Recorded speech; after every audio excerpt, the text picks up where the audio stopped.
Nagbawala naman ang National Telecommunications Commission o NTC sa mga internet service providers na pinahintulutan pa rin ang child pornographic websites. Ayon sa ahensya, mabigat ang parusa sa mga nangaampuso sa mga kabataan, lalong-lalo na sa internet.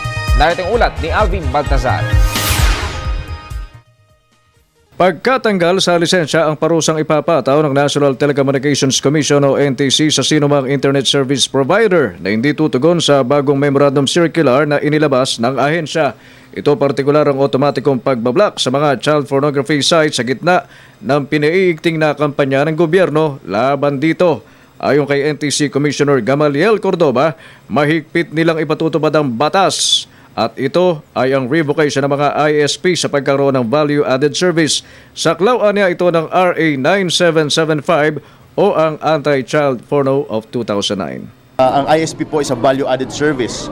So kapag ka po hindi sila tumupad sa mga memorandum circular, pwede po namin i-revoke yung kanilang pagkakaroon ng lisensya ng value.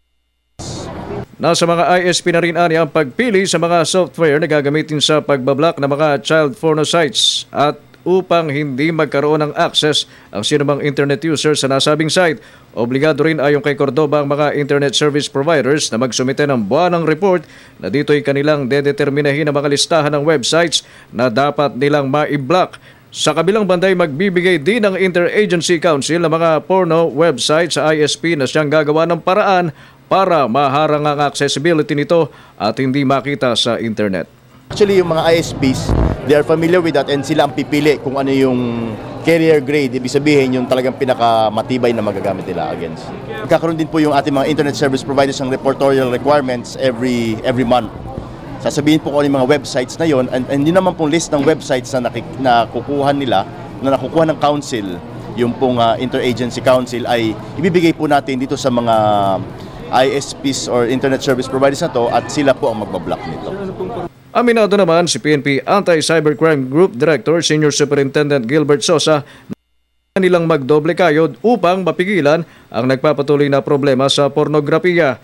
Kaugnay nito, itataguyod din anya nila sa mga probinsya ang pagtuturo ng cyber ethics bilang isang pamamaraan upang hindi mapabilang sa napakarami ng nabiktima ng ganitong uri ng pananamantala. Ang priority natin yung sabi natin cyber ethics. Ano ang tamang paggamit ng internet para hindi tayo mabiktima ng mga predators o yung mga sinasabi nating mga nagtatago sa internet para bumiktima ng mga bata. Para sa Telebisyon ng Bayan, Alvin Baltazar.